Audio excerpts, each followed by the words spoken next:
שוסטרמן בשבילי הוא התחלה.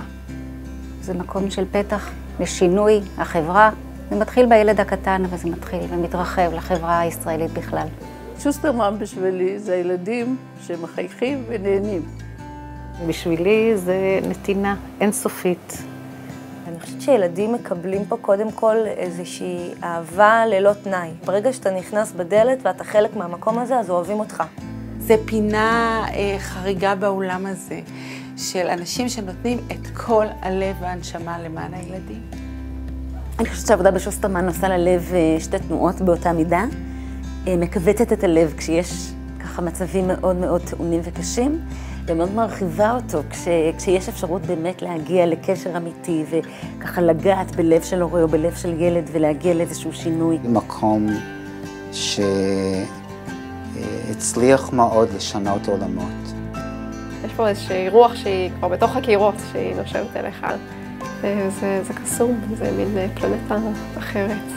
זה רוח של הנתינה, של לעשות בעבודת צוות ביחד למען מטרה, גם אם לא רואים את הקצה הוורוד, ממשיכים ולא מרימים ידיים. בשבילי שוסטרמן זה יום חמישי בשעה 1. כל הצוות מתכנס לישיבה שנקראת מליאה. יושבים במשך שעתיים וחושבים על ילד או שניים, ואני מרגיש שאנחנו יושבים כולם ביחד ומנסים לשבור את הראש ולהבין טוב טוב את הילד הזה. ובסופו של דבר, אחרי שיחה ארוכה וממושכת על הילד, אני מרגיש שפתאום יוצאת מפה איזושהי הבנה חדשה, איזושהי תובנה איך באמת הוא צריך שנהיה בשבילו, מה הוא צריך שנהיה בשבילו.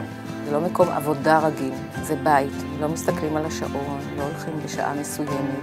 באמת רוח של בית ולא של פנימייה, עם הרבה אהבה והתייחסות אישית והכלה. שוסטרמן בשבילי הוא בית שני. לי בתקופה שהייתי פה זה היה ממש בית שני, והרבה, אפילו בית ראשון בשבילי. זה בית שיש בו הרבה טוב. זה היה בית ברמה המקצועית, זה היה בית ברמה האישית, זה מקום שגידל אותי, ומה שמיוחד בזה זה שזה אפשר לי להיות סוג של בית. שוסטרמן בשבילי זה מקום שגיליתי את עצמי, ממש. בשבילי ההתנדבות הזאת זו חוויה שהיא חשובה, שהיא עוזרת לי, שהיא משנה אותי, שהיא נותנת לי אנרגיה, שהיא כל דבר טוב שרק יכול להיות בה. אני באה לי פה כאילו שאני באה לילדים שלי. אנשים פה בשוסטרמן הופכים את המקום הזה למיוחד. יש פה אנשים שהעבודה שלהם היא בלאהוב ילדים. זה התפקיד שלהם. מקום עם נשמה. אהבה גדולה שאני ממש נהנית לבוא לעבוד כאן. למקום שכל כולך נמצא בו. שוסטרמן בשבילי הוא קרן אור ממערה חשוכה שהייתה תקופה מאוד ארוכה. כתוב פה, לעולם יתפלל לאדם בבית שיש בו חלונות. זה מהתלמוד, והמשמעות שצריך להיות אור, לראות את האור, לראות את העולם, לראות את האפשרויות, לראות את התקווה למחר. זה מקום שלא משנה מה תביא אליו איזה משבר, תמיד הוא ימצא כוחות צמיחה לרפות אותו. חשוב שהמקום הזה יהיה, כי אין עוד מקום כזה לדעתי.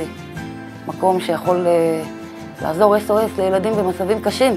חשבתי על השיר הזה של ריקי גל כתבה על עצמה, על הילדות שלה, שהיא גם הייתה ילדת מרכז חירום. היא כתבה שהילדים שבוכים לאף אחד, את הדמעות שלהם אלוהים שומר בתיבה מיוחדת. חשבתי הרבה פעמים שהמשמעות של המקום הזה בשבילי הוא שזאת התיבה המיוחדת הזאת.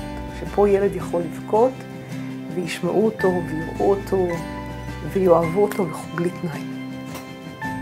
הוא בית עם חלום.